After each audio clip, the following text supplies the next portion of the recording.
டெல்லி ரயில் நிலையத்தில் கூட்ட நெரிசல் ஏற்பட்டதற்கு கும்பமேளாவிற்கு செல்லும் 2 ரயில்கள் தாமதமாக இயக்கப்பட்டது, இயங்கும் ரயிலுக்கான நடைமேடை கடைசி நேரத்தில் மாற்றி அறிவித்தது ஆகியவையே காரணம் என்று தகவல் வெளியாகியிருக்கிறது.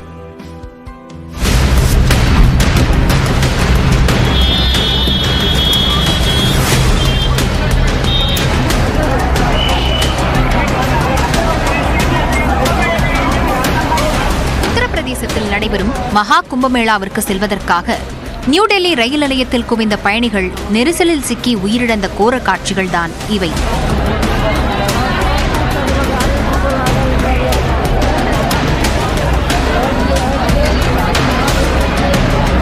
புதுடெல்லி ரயில் நிலையத்தில் சனிக்கிழமை இரவு ஏற்பட்ட கூட்ட நெரிசலில் சிக்கி 15க்கும் மேற்பட்டோர் உயிரிழந்தனர். இதற்கு ரயில்வே நிர்வாகத்தின் குளறுபடிகளே காரணம் என்று தெரியவந்துள்ளது.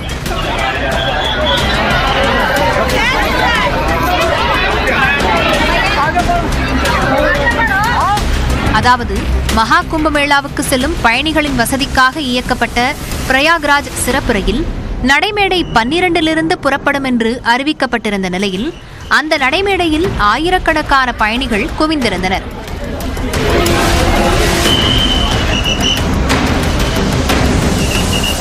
அதே நேரத்தில் பிரயாக்ராஜ் செல்லும் மேலும் 2 ரயில்களின் வருகை தாமதமாவதாக அறிவிக்கப்பட்டதால் அந்த ரயில்களுக்காக காத்திருந்த பயணிகள் பிரயாக்ராஜ் சிறப்பு ரயிலை பிடிப்பதற்காக 12வது நடைமேடையில் திரண்டுள்ளனர். இதனால் அந்த நடைமேடையில் கட்டுக்கடங்காத கூட்டம் அலைமோதியது.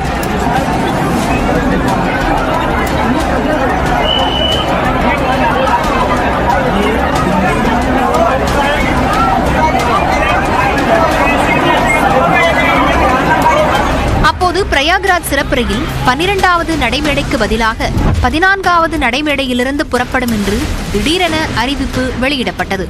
இதனை கேட்ட பயணிகள் அனைவரும் 14வது நடைமேடையை நோக்கி படையெடுக்க தொடங்கினர்.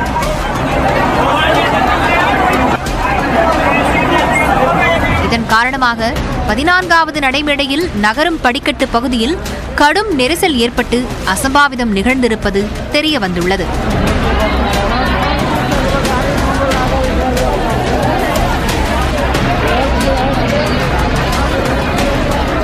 கூட்ட நெரிசலை கட்டுப்படுத்தும் விதமாக 14 மற்றும் 15வது நடைமேடைகளில் உள்ள நகரும் படிக்கட்டுகள் தற்காலிகமாக மூடப்பட்டதே விபத்துக்கு காரணம் என்றும் ரயில்வே அதிகாரிகள் தெரிவித்துள்ளனர்.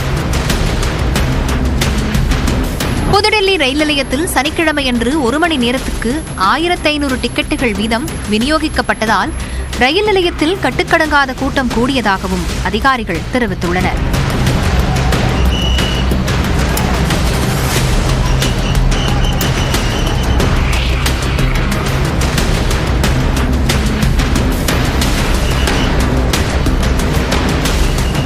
ரயில் நிலைய கூட்ட நெரிசலில் சிக்கி உயிரிழந்தோர் குடும்பத்திற்கு குடியரசுத் தலைவர் திரௌபதி முர்மு, குடியரசு துணைத் தலைவர் ஜெகதீப் தன்கர், பிரதமர் மோடி உள்ளிட்டோர் இரங்கல் தெரிவித்துள்ளனர். விபத்தில் உயிரிழந்தோர் குடும்பத்திற்கு தலா 10 லட்சம் ரூபாய் இழப்பீடு வழங்கப்படும் என்று ரயில்வே நிர்வாகம் அறிவித்துள்ளது. பலத்த காயமடைந்தவர்களுக்கு தலா 2.5 லட்சம் ரூபாயும், லேசான காயமடைந்தவர்களுக்கு 1 லட்சம் ரூபாயும் வழங்கப்படும் என்று அறிவிக்கப்பட்டுள்ளது. ரயில் விபத்துக்கான காரணம் குறித்து விசாரிக்க ரயில்வே அதிகாரிகள் நர்சிங் தியோ, பங்கஜ் கங்குவார் ஆகியோர் கொண்ட குழுவை அமைத்து ரயில்வே அமைச்சகம் உத்தரவிட்டுள்ளது. இதனைத் தொடர்ந்து உடனடியாக விசாரணையை தொடங்கியுள்ள விசாரணைக் குழு விபத்து நிகழ்ந்த நியூ டெல்லி ரயில் நிலையத்தில் உள்ள அனைத்து சிசிடிவி காட்சிகளையும் பாதுகாப்பாக வைக்கும்படி உத்தரவிட்டுள்ளது.